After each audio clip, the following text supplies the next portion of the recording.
Suddenly, her smirk transforms into a full grin paired with a small chuckle. "Dr. Catherine Waters," she says, extending her hand. "Alexis Woods," I whisper, meeting her offered hand. The butterflies in my stomach take flight as our hands connect, and I inwardly cringe because I'm certain my palms are sweaty.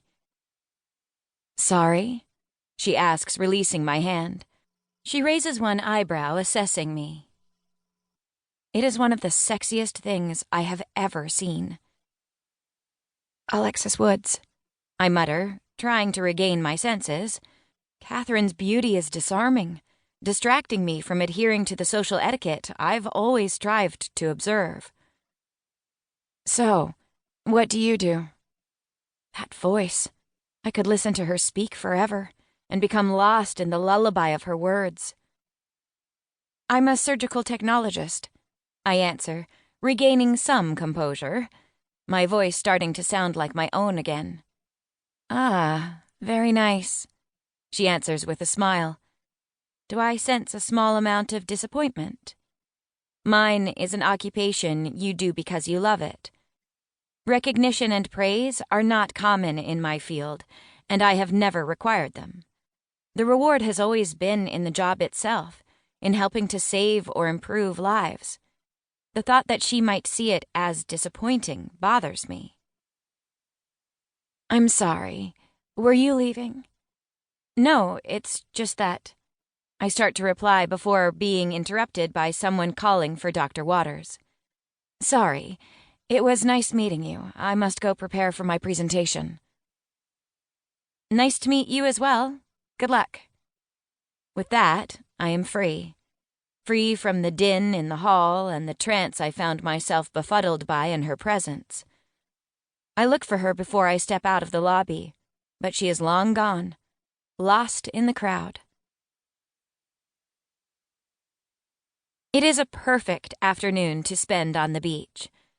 The crowds are sparse, the weather is warm, and the slight breeze and sounds of the waves crashing wrap around me like a blanket.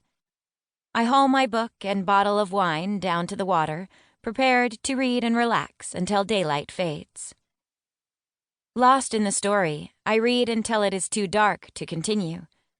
Still not ready to call it a night, I decide to walk along the beach for a while.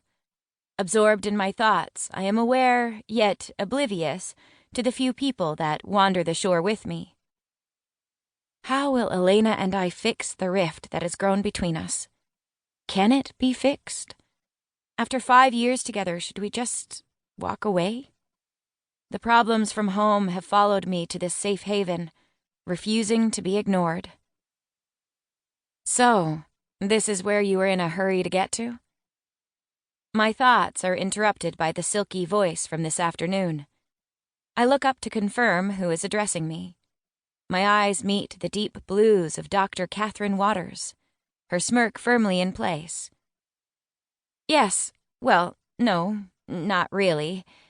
It is a bit more complicated than just wanting to spend time on the beach." "Complicated? In what manner?"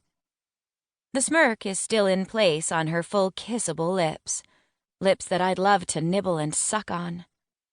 "Hold on, Alexis. What are you thinking?" This has to be a side effect of the issues at home. Catherine's smirk transforms into a full grin. I know she has caught me staring at her lips. I snap out of my trance, my brain finally processing Catherine's questions. "It's just that I get very uncomfortable in large crowds. I was starting to feel overwhelmed and needed to move closer to the exit in case I needed to leave." "I see. I thought you looked a little frazzled." That was it. Just her observation, no follow-up question. The silence between us quickly becoming uncomfortable, my social awkwardness making it difficult for me to find anything to fill the space. "So, Dr. Waters..." "Catherine, please. I'm not operating, nor do you work for me."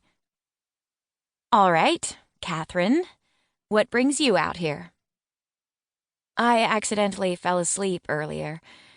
It is later at home than it is here, so I fell victim to my normal pattern. A commotion in the hall."